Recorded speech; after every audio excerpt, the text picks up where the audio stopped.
থাকিস কোথায় তুই? এক ডাকে আমার সামনে চলে আসবি। এই নে আমার জুতোটা মোচ। বেয়াদব আমি না, বেয়াদব হচ্ছ তুমি।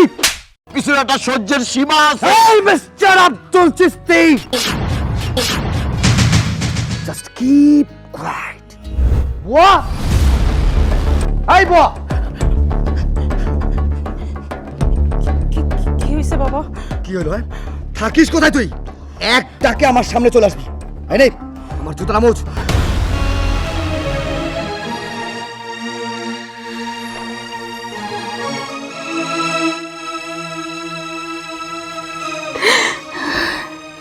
রাজীব, এটা তুই কি করতেছিস? তোর মারে দিয়ে তুই জুতা পরিষ্কার করাইতেছিস? এই, আমি যা করতেছি একদম ঠিক কাজ করতেছি। আমাকে কোনো জ্ঞান দিতে আসবেন না। রাজীব, ও তোর মা হয়, আর কোন সন্তানই কিন্তু মারে দিয়ে জুতা পরিষ্কার করায় না। তুই তো একটা বেয়াদব। এই, বেয়াদব আমি না, বেয়াদব হচ্ছ তুমি। দেখ বাজান, ও তোর মা, মারে দিয়া কখনো জুতা পরিষ্কার করায় না। এই, কে মা? কিসের মা? আমি কাউকে কোনো মা মানি না। ওটা হচ্ছে একটা কাজের বুয়া, বাস।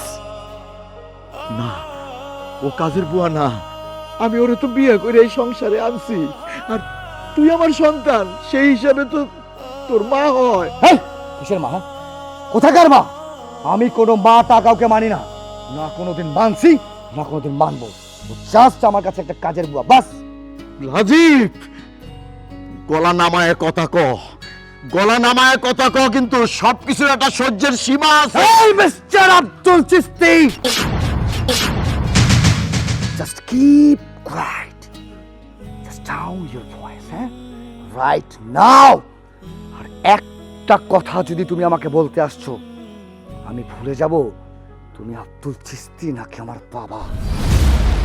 ওর হয়ে তুমি আমার কাছে ওকালতি করতে আসছো কিসের জন্য? ওই কিসের জন্য? লজ্জা করে না?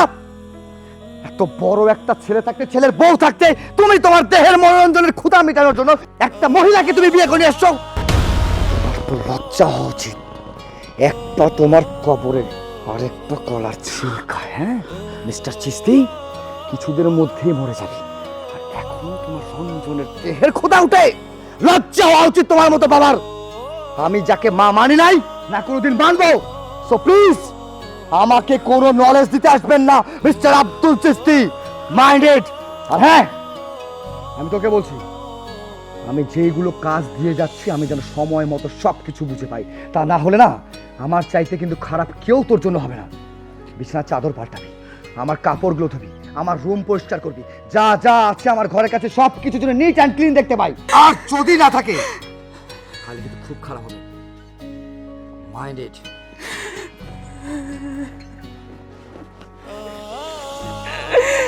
কান্দো না, তুমি কান্দো না, কান্দো না। ভুল আমি করছি, আমি তোমারে আমার সংসারে এনে আমি ভুল করছি। আমি তোমার কাছে ক্ষমা চাই।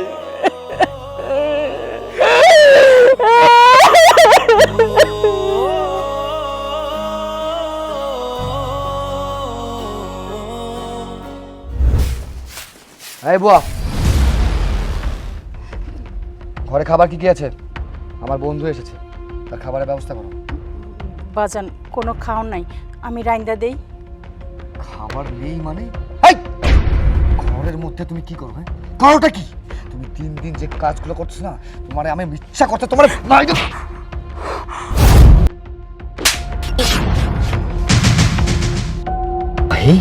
বাস, অনেক হইছে, এইবার থামো।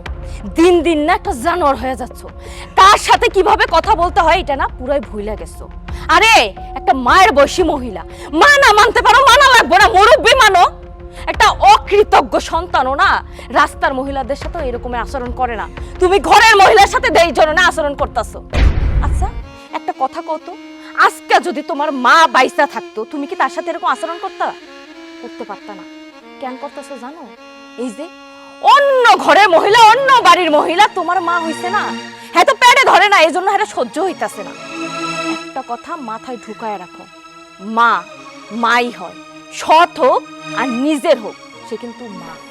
দিন দিন এমন আচরণ করতেছো, পাপের ঘোড়া পূর্ণ করে ফেলছো। না এহকাল পাইবা না পরকাল পাইবা। আজকে তোমার গায়ে আমি আমি হাত তুলতে বাধ্য হইছি, তুমি আমারে বাধ্য করছো।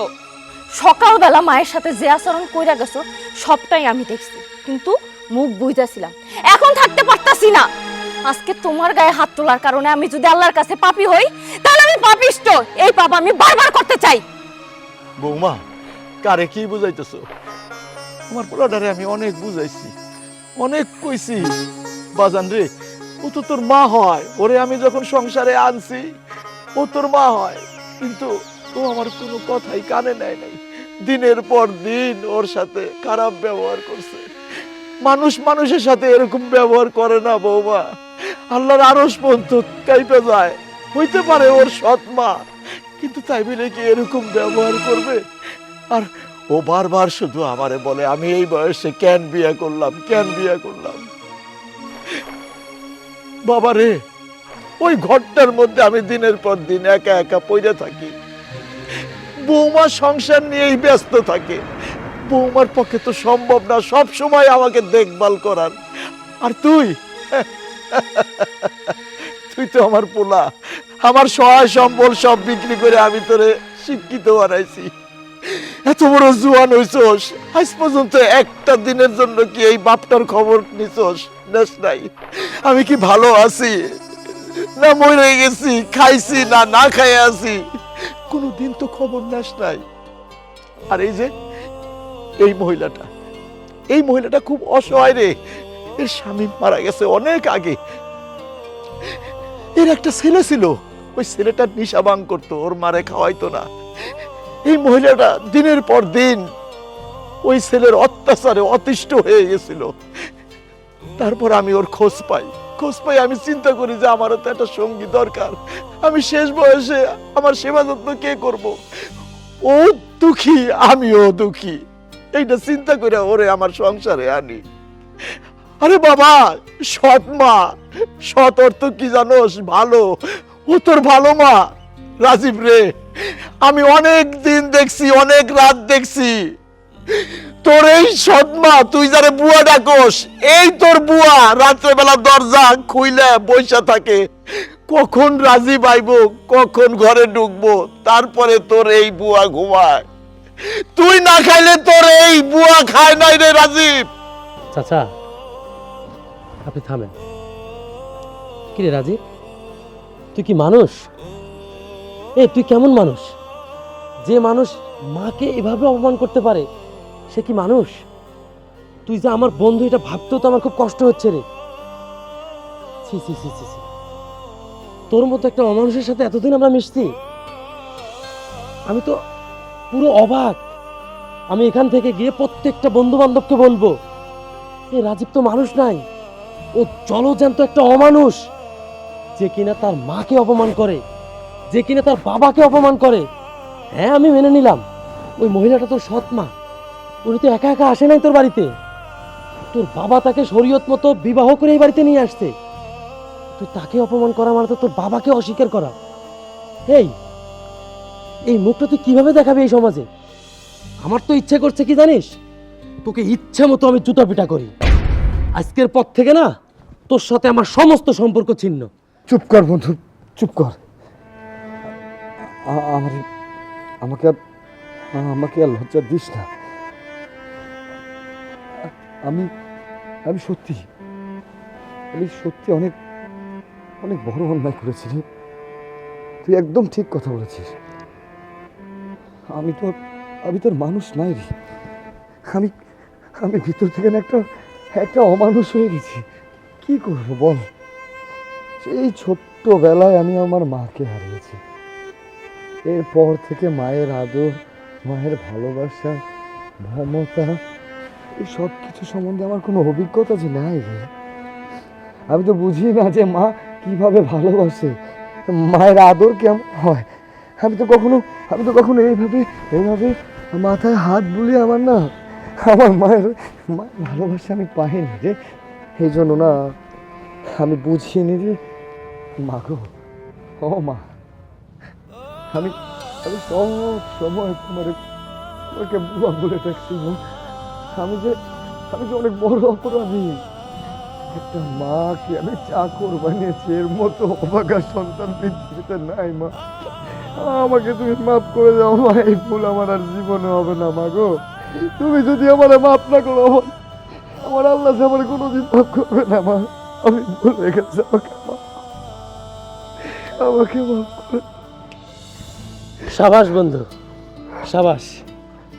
আমি আসলে এটাই চাইছিলাম যে আমার এই বন্ধুটা তার সেই উঠভট চলাফেরা, উঠভট জীবন থেকে বেরিয়ে আসবে। সত্যি রে, তুই এখন মানুষ হয়েছিস, সত্যি। চা মা